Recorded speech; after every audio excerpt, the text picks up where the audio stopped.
Aviation sector पर छाए संकट के बादल छटने का नाम नहीं ले रहे हैं। कोरोना संकट के बाद पैसेंजर्स की वापसी तो हुई, तो एयरलाइंस की उम्मीदें फिर से एक बार आसमान छूने लगी, लेकिन एयरलाइंस के लिए ऑल इज वेल हुआ नहीं। तकनीकी खामियां, आर्थिक संकट और आसमान में बढ़ते मुकाबलों जैसी चुनौतियों ने मुश्किलें और बढ़ाने का काम किया है। नमस्कार, आपका स्वागत है स्वदेश आर में। मैं हूं आपके साथ सौमित्र बुधकर। कभी भारतीय एविएशन सेक्टर में कामयाबी की तस्वीर बयां कर रही एयरलाइन स्पाइस जेट के सितारे पिछले कुछ समय से गर्दिश में नजर आ रहे हैं। पिछले कुछ सालों के दौरान किंगफिशर और जेट एयरवेज को जमींदोज होते हुए सभी देख चुके हैं, लेकिन अब इस कड़ी में एक नया नाम स्पाइस जेट के जुड़ने से का खतरा सिर पर मंडरा रहा है। 80 पायलटों को बिना वेतन छुट्टी पर भेजे जाने का फैसला इसी ओर इशारा कर रहा है कि स्पाइस जेट वित्तीय संकट से जूझ रही है। हालांकि इस मामले में कंपनी की सफाई भी सामने आई है। उसका कहना है कि उनके पास ज़रूरत से ज़्यादा पायलट हो गए हैं। तो क्या है एयरलाइंस के लिए एटीएफ चुनौती बन रहा है, और क्या फर्श पर हिचकोले खा रही विमानन कंपनियों को इन दिक्कतों से मुक्ति मिल पाएगी? ऐसे तमाम सवालों के जवाब देने के लिए मेरे साथ मौजूद हैं एक खास मेहमान, जाने माने एविएशन एक्सपर्ट और एयर इंडिया के पूर्व ईडी जितेंद्र भार्गव साहब। भार्गव साहब, बहुत बहुत स्वागत आपका ईटी नाउ स्वदेश पर। इस समय पूरी एविएशन इंडस्ट्री को देखें तो ऐसा लगता है कई बार कि कुछ मुश्किलें बढ़ रही हैं धीरे धीरे। कोविड के बाद हालांकि फ्लाइट शुरू हुई, लोगों ने ट्रैवल करना शुरू किया, लेकिन एक के बाद एक समस्याएं बढ़ रही हैं। स्पाइस जेट का एग्जांपल सबसे पहले लीजिए। हाल ही में उन्होंने 3 महीने के लिए अपने कई पायलट्स को जो है बाहर कर दिया, लीव विदाउट पे कर दिया। क्या लगता है, बहुत ज्यादा फाइनेंशियल प्रॉब्लम्स हैं जिसकी वजह से ऐसे कदम उठाने पड़ रहे हैं कंपनी को?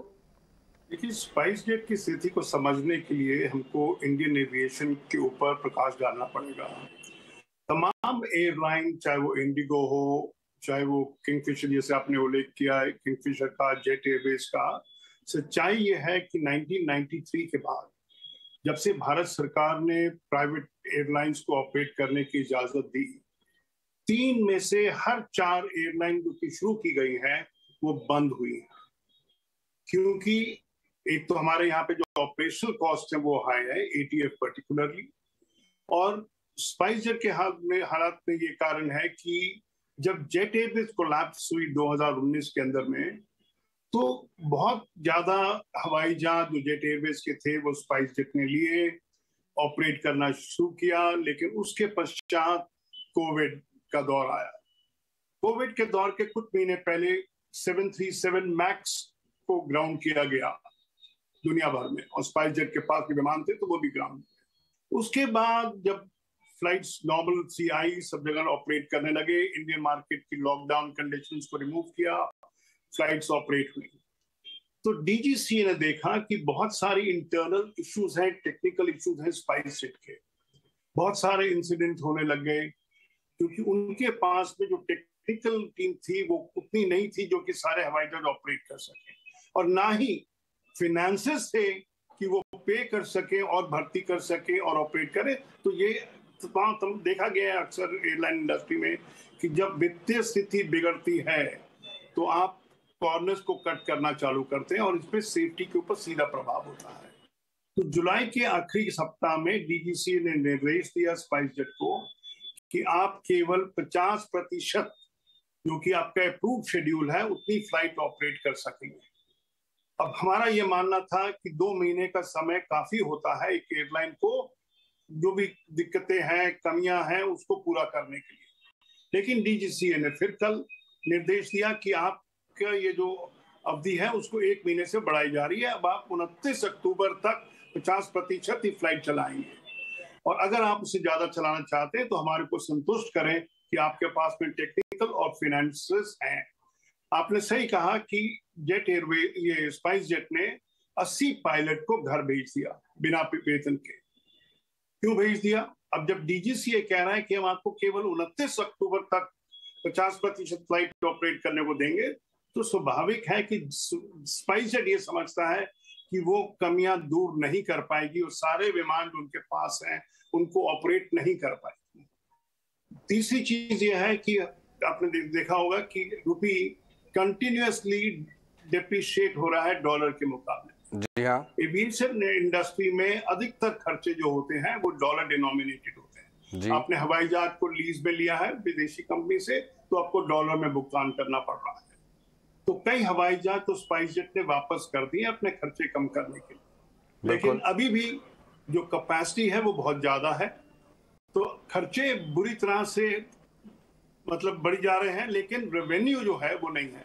यहाँ पर बिल्कुल खाली एक बात बताना चाहूंगा कि स्पाइस जेट का जो सीट का फैक्टर होता है कि 84% सीट प्रत्येक फ्लाइट के अंदर में भरी होती है, लेकिन सवाल यह है क्या वो सीट एक लाजमी फेयर से भरी जा रही है कि बहुत ज्यादा अंडर सेलिंग करके भरी जा रही है, जिसके कारण कि आपका लोड फैक्टर तो इंडस्ट्री में हाईएस्ट है, लेकिन लॉसेज आपके भी सबसे ज्यादा होते जा रहे हैं। बहुत इंपॉर्टेंट बात आपने कही कि क्या अपनी सीट्स भरने के लिए वो अपनी लागत से कम कीमतों पर सीट बेच रहे हैं ताकि लोड फैक्टर बढ़ा हुआ दिखे। फाइनेंशियल प्रॉब्लम स्पाइसजेट में दिख रही हैं। इस बीच भार्गव साहब हमारे साथ बने रहिए, क्योंकि एक इंटरेस्टिंग खबर स्पाइसजेट की तरफ से ही आ रही है। हमारे रिपोर्टर समीर जुड़ रहे हैं हमारे साथ, क्योंकि स्पाइसजेट ने अब क्या किया है कि उन्होंने पायलटों को 20% सैलरी बढ़ाने की बात कही है। उन्होंने एक चिट्ठी लिखी है और ये कहा है कि अक्टूबर महीने से ये इजाफा जो है वो हो जाएगा। क्या डिटेल्स है, मेरे सहयोगी समीर दीक्षित जुड़ रहे हैं, बताइए समीर। स्पाइसजेट एयरलाइन को लेकर के एक बड़ा डेवलपमेंट। स्पाइसजेट एयरलाइन के टॉप मैनेजमेंट ने अपने पायलट्स को एक चिट्ठी लिखी है और इस चिट्ठी को ईटी नाउ स्वदेश ने देखा भी है। उस चिट्ठी में सभी पायलट्स की अक्टूबर महीने की तनख्वाह को 20% एयरलाइन बढ़ाने जा रही है, यानी कि 20% सैलरी हाइक पायलट की सैलरी में अक्टूबर से हो जाएगी। और इसके पहले भी यानी कि पिछले महीने भी एयरलाइन ने पायलट्स की सैलरी में 6% की वृद्धि करी थी। तो कुल तकरीबन 26% की सैलरी में बढ़ोतरी एयरलाइन ने अपने पायलट्स में की है। ये इन तमाम खबरों के बीच में है कि जब हमने देखा कि हाल में एयरलाइन ने अपने 80 पायलट को लीव विदाउट पेपर भेजा हुआ है, लेकिन जो भी पायलट्स फिलहाल एयरलाइन के साथ जुड़े हुए हैं उनकी सैलरी में ये बढ़ोतरी करके उनको इंटैक्ट रखने की एयरलाइन की यहाँ पर कोशिश साफ तौर पर नजर आ रही है। लेकिन ये सब कुछ कवायद इसलिए भी है क्योंकि एयरलाइन को ECL GS स्कीम के तहत जो फंड मिलना है उसकी पहली किस्त फर्स्ट ट्रांच मिल चुका है।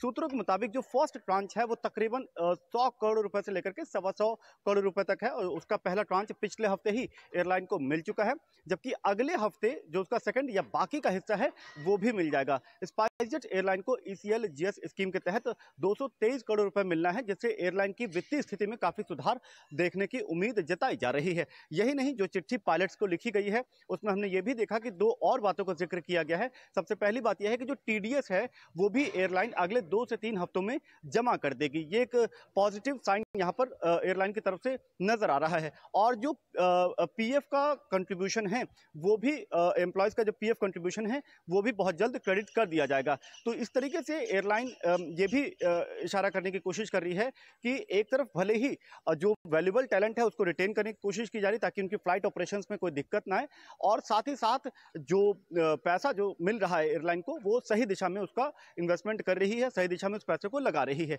तो स्पाइसजेट एयरलाइन के बीते दिनों कुछ नकारात्मक खबरों के बीच में पायलट्स के लिए ये सकारात्मक खबर है कि एयरलाइन अपने पायलट्स की सैलरी में 20% की बढ़ोतरी अक्टूबर महीने से करने जा रही है। शुक्रिया समीर।